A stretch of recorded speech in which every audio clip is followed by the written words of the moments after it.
2026 July 24 Siraj editorial +1 പ്രതിസന്ധി താൽക്കാലിക പരിഹാരത്തിനപ്പുറം.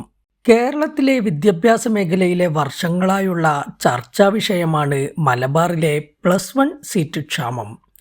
ഓരോ അധ്യയന വർഷവും SSLC ഫലം പ്രസിദ്ധീകരിച്ചതിനു പിന്നാലെ മലബാർ മേഖലയിലെ വിദ്യാർത്ഥികളും രക്ഷിതാക്കളും +1 അധിക ബാച്ചുകൾ ആവശ്യപ്പെട്ട് രംഗത്തിറങ്ങുന്നു.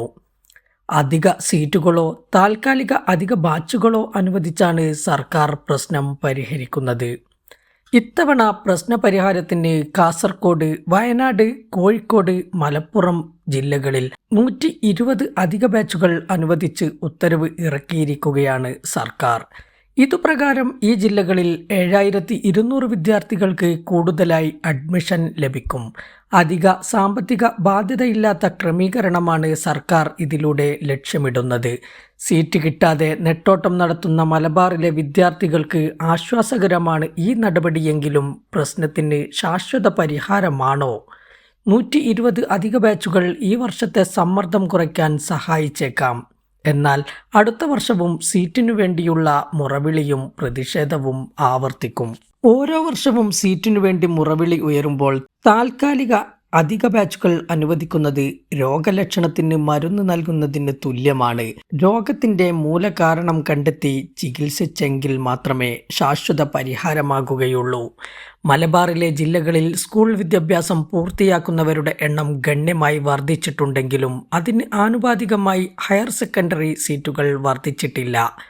അതേസമയം വിദ്യാർത്ഥികളിലും രക്ഷിതാക്കളിലും വിദ്യാഭ്യാസത്തോടുള്ള താൽപ്പര്യവും പൊതുവിദ്യാലയങ്ങളോടുള്ള വിശ്വാസവും വർദ്ധിച്ചിട്ടുമുണ്ട്.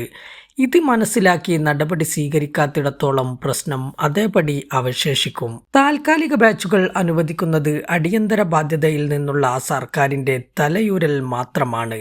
കൃത്യമായ അടിസ്ഥാന സൗകര്യങ്ങളില്ലാതെ ഇത്തരം ബാച്ചുകൾ വരുന്നത് സ്കൂളുകളുടെ ഭൗതിക സാഹചര്യങ്ങളെയും അധ്യാപന നിലവാരത്തെയും ദോഷകരമായി ബാധിക്കും.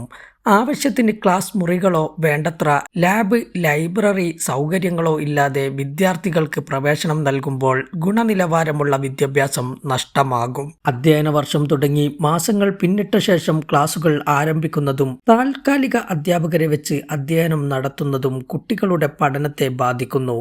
മുറിവേറ്റ കൈയിൽ പ്ലാസ്റ്റർ ഒട്ടിക്കുന്നതിന് തുല്യമായ പരിഹാരമേ താൽക്കാലിക ബാച്ചുകൾ നൽകുകയുള്ളൂ. തെക്കൻ മധ്യ ജില്ലകളിൽ ഓരോ വർഷവും വിദ്യാർത്ഥികളില്ലാതെ 10,000-കണക്കിന് +1 സീറ്റുകളും നിരവധി ബാച്ചുകളും വെറുതെ കിടക്കുന്നുണ്ട്.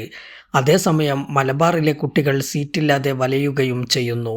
അശാസ്ത്രീയമായ ബാച്ച് വിന്യാസമാണ് കാരണം. ഇത് തിരുത്തേണ്ടതുണ്ട്.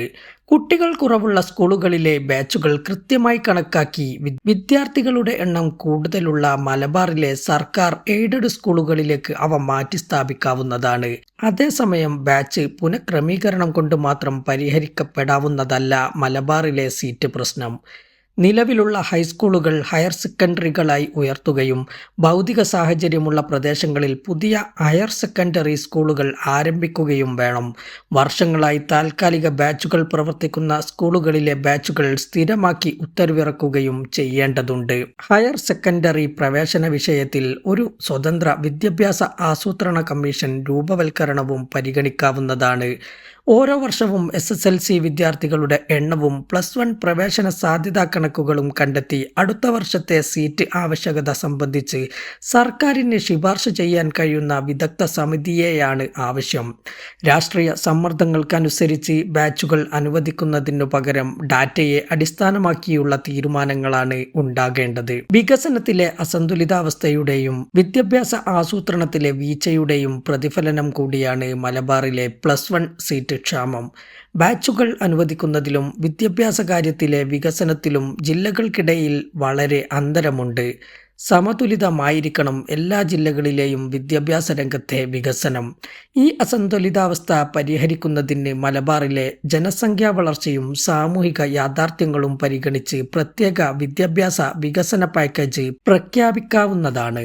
അധികാരത്തിലിരിക്കുമ്പോഴും പ്രതിപക്ഷത്തിരിക്കുമ്പോഴും പ്രശ്നത്തെ വ്യത്യസ്ത രീതിയിൽ സമീപിക്കുന്ന രാഷ്ട്രീയ നിലപാടിലും മാറ്റം ആവശ്യമാണ്.